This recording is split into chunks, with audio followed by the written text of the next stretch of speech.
আসসালামু আলাইকুম প্রিয় শিক্ষার্থী বন্ধুরা, আমরা আজকে পর্ব 4-এ প্রচুরক নির্ণয় করতে শিখব।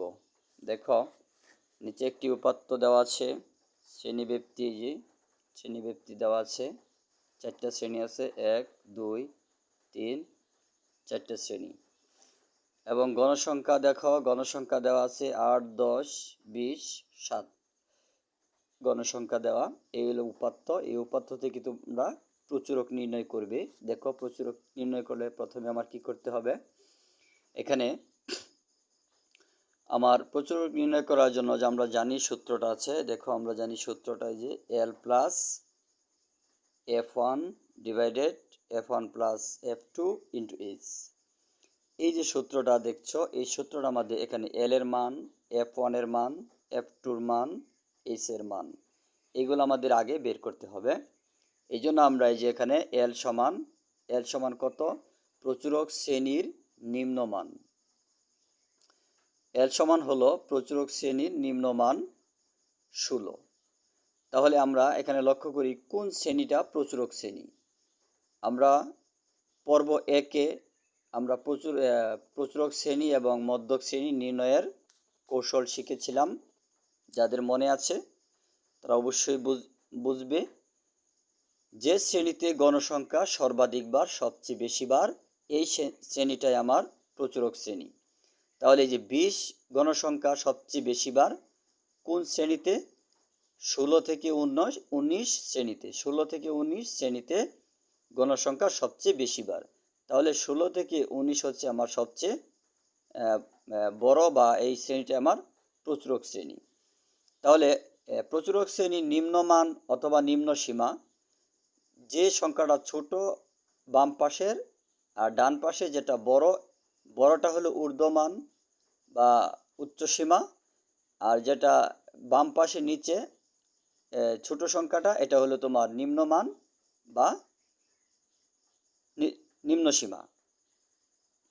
তাহলে প্রচুরক শ্রেণীর নিম্নমান কত আমার, দেখো 16 প্রচুরক শ্রেণীর নিম্নমান, এই যে 16। তাহলে L এর মান কত পাইলাম, 16। F1 হচ্ছে প্রচুরক শ্রেণীর গণসংখ্যা মাইনাস পূর্ববর্তী শ্রেণীর গণসংখ্যা। তাহলে প্রচুরক শ্রেণীর গণসংখ্যা কত, 20। প্রচুরক শ্রেণীর গণসংখ্যা 20। এর পূর্ববর্তী শ্রেণীর গণসংখ্যা কত, 10। এই দেখো, এই যে পূর্ববর্তী শ্রেণীর গণসংখ্যা, অর্থাৎ 20-এর আগের শ্রেণীর, পূর্ববর্তী মানে আগের শ্রেণীর গণসংখ্যা 10। এই দেখো, আগের শ্রেণীর গণসংখ্যা 10। তাহলে এই 20 থেকে আমার 10 বিয়োগ করতে হবে। অর্থাৎ F1 এর মান সবসময় মনে রাখবা, প্রচুরক শ্রেণীর যে গণসংখ্যা সবচেয়ে বেশি যে গণসংখ্যা, এই সংখ্যার আগের শ্রেণীর গণসংখ্যা বিয়োগ করে দিবি, তাহলে তোমার F1 এর মান পেয়ে যাবে। তাহলে 20 থেকে 10 বাদ দিলে 10 থাকে, এই 10 হলো তোমার এই যে F1 এর মান। আর এদিকে F2 প্রচুরক শ্রেণীর গণসংখ্যা মাইনাস পূর্ববর্তী শ্রেণীর গণসংখ্যা। তাহলে প্রচুরক শ্রেণীর গণসংখ্যা 20, এ থেকে মাইনাস করতে হবে পরবর্তী, এই দেখো পরবর্তী শ্রেণীর গণসংখ্যা 7। তাহলে 20 থেকে তুমি 7 বিয়োগ করলে কত পাবে, 13। এই 13 হলো তোমার F2-র মান। এখন শ্রেণী ব্যবধান H হলো তোমার শ্রেণী ব্যবধান কত পাইলাম, 4। শ্রেণী ব্যবধান কিভাবে, আমরা অবশ্যই পর্ব 1-এ মনে হয় এই বিষয়টা দেওয়া আছে, ভালো করে দেখে বুঝে নিবে।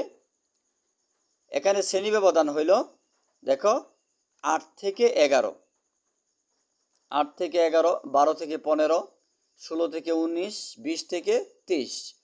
তাহলে এই 8 থেকে 11 বা এই 12 থেকে 15 এখানে ব্যবধান কত, যদি দেখো এখানে একই সংখ্যা বারবার এই যে এক নেই, অর্থাৎ একই সংখ্যা বারবার নেই, অর্থাৎ এক এক সংখ্যা এক একবার, তাহলে তোমার এই নিম্ন সীমা ধরে, মানে নিম্ন সীমা থেকে 11 পর্যন্ত গণতে হবে, অর্থাৎ 8 থেকে গণতে হবে। এই যে 8, 9, 10, 11। এখানে দেখো এই যে 16 আছে, 16 থেকে 19 গণ, যে 16, 17, 18, 19, অর্থাৎ নিম্ন সীমা থেকে গণতে হবে, নিম্ন সীমা নিয়ে গণতে হবে যদি একই সংখ্যা এরকম বারবার না থাকে। পর্ব 1-কে ভালো করে দেওয়া আছে, ওখানে ভালো করে বোঝানো আছে, ওখানে দেখবে। এখানে সময় নষ্ট করব না আর। তাহলে আমরা কত পেলাম? শ্রেণী ব্যবধান 4। এ দেখো এইচ এর মান আমরা কত পেলাম? এই যে এইচ এর মান আমরা 4 পেলাম। এখন আমরা লিখতে পারি, আমরা জানি প্রচুরকের সূত্র। এটা হলো প্রচুরকের সূত্র। এই সূত্রটা তোমরা ভালো করে মুখস্থ করে রাখবে। এখানে তোমাকে আমি যতই বোঝায় দিই, যদি তোমার মুখস্থ না থাকে কোনো ফায়দা হবে না। এই জন্য এই সূত্রটা ভালো করে মুখস্থ করে রাখবে। তারপর মানগুলো বসিয়ে নেই। এই হলো তোমার এল এর মান 16, F1 এর মান কত পেয়েছিলাম? 10, F1 কত পেয়েছিলাম? 10, F2 কত? 13, H এর মান কত? 4। ওই যে এখানে যে আমরা মানগুলো বের করে দেখাইলাম, এই মানগুলো আমরা বসিয়ে নিলাম, যার যার স্থানে যার যার মানগুলো বসাই দিলাম। এখন দেখো এই 10 উপরের সংখ্যা, এই 4ও কিন্তু উপরের সংখ্যা। যদি এরকম একটা সংখ্যা থাকে তাহলে এবার মনে মনে আর নিচে আমরা 1 ধরি, তাহলে 4 হলো উপরের সংখ্যা। তো উপরের সংখ্যা 4 আর 10 গুণ করে নিলাম, 4 10 40। এই দেখো 4 10 40। আর এই দুইটা সংখ্যা 13 আর 10, এই 13 আর 10 কি হবে? যোগ করতে হবে। 13 আর 10 যোগ করে কত পাইলাম? 23। 23 পাইলাম। এখন 40-কে 23 দ্বারা আমরা কি করব? ভাগ করব। ক্যালকুলেটরে ভাগ করার সময় আগে তোমার 40 উপরের সংখ্যা উঠাবে, অর্থাৎ উপরের সংখ্যা ছোট বড় যাই হোক, ভাগ করার সময় ক্যালকুলেটরে আগে তোমার 40 উঠাতে হবে, তারপরে ভাগ চেপে, এই যে ভাগ চিহ্ন চেপে 23 চাপতে হবে। পরে সমান সমান চাপলে দেখবে এই আনসারটা পাওয়া যাবে। হ্যাঁ, এই আনসারটা অর্থাৎ এখানে 7, 3, পরে আরও অন্যান্য সংখ্যা আছে অনেকগুলো, কিন্তু 4 কেমনে হলো? যদি দশমিকের ডানে 2 ঘর নিতে হয়, তাহলে যদি ডান দিকে এরকম 5 থেকে উপরে যে কোনো সংখ্যা থাকে, তাহলে এই এই দশমিকের ডানে দ্বিতীয় ঘরে 1 যোগ করতে হয়। আমরা এই এই দেখো ক্যালকুলেটরে কিন্তু আমরা এই যে এই আনসারটা, যে এই এতগুলো আনসার পেয়েছি। তাহলে এই যে 7-এর পরে এখানে 3 আছে না? 3 আছে, কিন্তু এদিকে দেখো তোমার 5 থেকে উপরে সংখ্যা আছে, এই যে যেরকম 9 আছে 5-এর উপরে, হ্যাঁ এরকম 7 আছে 5-এর উপরে। যদি 5 থেকে উপরে সংখ্যা হয় তাহলে এরকম দ্বিতীয় করে 1 যোগ করে দিবে। যদি এখানে 3 আছেও, যদিও এখানে 3 আছে, তাহলে 3-এর সাথে তুমি 1 যোগ করে দেওয়ার কারণ হলো ডান দিকে সবগুলো সংখ্যা তোমার উঠাতে হবে না। এই জন্য দেখো এই যে এখানে এই 40-কে 23 দ্বারা ভাগ করলাম আমরা। ক্যালকুলেটরের ভাগটা দেখে নাও আবার। আমরা এই যে 40 লিখলাম, দেখো এই যে 40 লিখলাম, তারপর আবার ভাগ চাপি, ভাগ চাপলাম, তারপর নিচে হলো তোমার 23। এই যে 23 উঠাইলাম, এখন সমান সমান দেখো, এই দেখো কত আসছে, এই যে 1.7391, এগুলো অনেক কিছু আসছে। এই জন্য আমরা এখানে কত নিচে লিখবো, কত 1744, 4 কেন লিখবো? এখানে কিন্তু 3 ছিল, 4 কেন হলো? ওই যে ডান দিকে আরো অনেক সংখ্যা আছে, যদি 5 থেকে উপরে হয় দ্বিতীয় করে 1 যোগ করে দিবে। আচ্ছা, পরে আবার এই যে 16, ক্যালকুলেটর 16 আর এই সংখ্যাটা যোগ করবে। দেখো 16 আর 1 যোগ করি, এই যে 16 লিখলাম, ক্যালকুলেটরে 16 লিখলাম, পরে আবার যোগ, পরে কত? পরে হলো তোমার 1.74, এই যে 1.74, এই দেখো 1.74, এই যে 1.74। হ্যাঁ, আমরা যোগ করে নিব, যোগ করলে কত পেলাম? 17.74। এই দেখো আনসার পেলাম 17.74। এই তো আমাদের অঙ্ক হয়ে গেল। এইভাবে প্রচুরক নির্ণয় করতে হয়। এখন তোমাকে বলতেছি, প্রচুরক শ্রেণী যদি আমার একদম শেষে এই 20 যদি তোমার এইখানে থাকতো আর 7 যদি এই ঘরে থাকতো, তাহলে তোমার এই এল এর মান কত হইতো? তাহলে প্রচুরক শ্রেণীর নিম্ন সীমা 20 হইতো, প্রচুরক শ্রেণীর নিম্ন সীমা। আর F1 হলো প্রচুরক শ্রেণীর গণসংখ্যা মাইনাস পূর্ববর্তী শ্রেণীর গণসংখ্যা। তাহলে এই ঘরে যদি 20 থাকতো আর 7 যদি এই ঘরে থাকতো, তাহলে 20 থেকে তোমার 7 বিয়োগ করে যা পাইতে তাই হইতো তোমার F1 এর মান।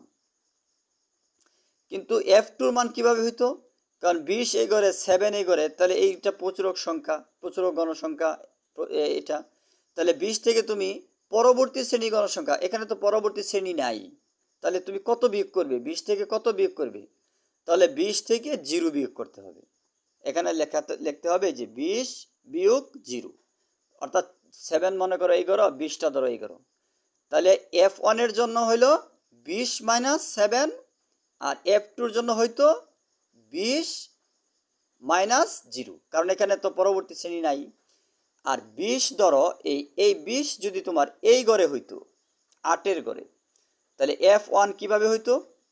F1 হইতো 20 মাইনাস 0, কারণ 20 হলো প্রচুরক শ্রেণী গণসংখ্যা, পূর্ববর্তী মানে আগের শ্রেণীতে গণসংখ্যা নাই, এই জন্য 20 থেকে 0 মাইনাস করা হইতো, এটা F1 এর মান। আর যদি F2 মান হইতো, তাহলে F2 মান হইলে তোমার এই 20 থেকে তোমার এই যে পরবর্তী শ্রেণী, অর্থাৎ 8 ধরো এই ঘরে, আর আর এই 8টা ধরো এই ঘরে, আর এই 20টা ধরো তোমার এই ঘরে, তাহলে 20 থেকে তোমার এই 8 বিয়োগ করতে হইতো।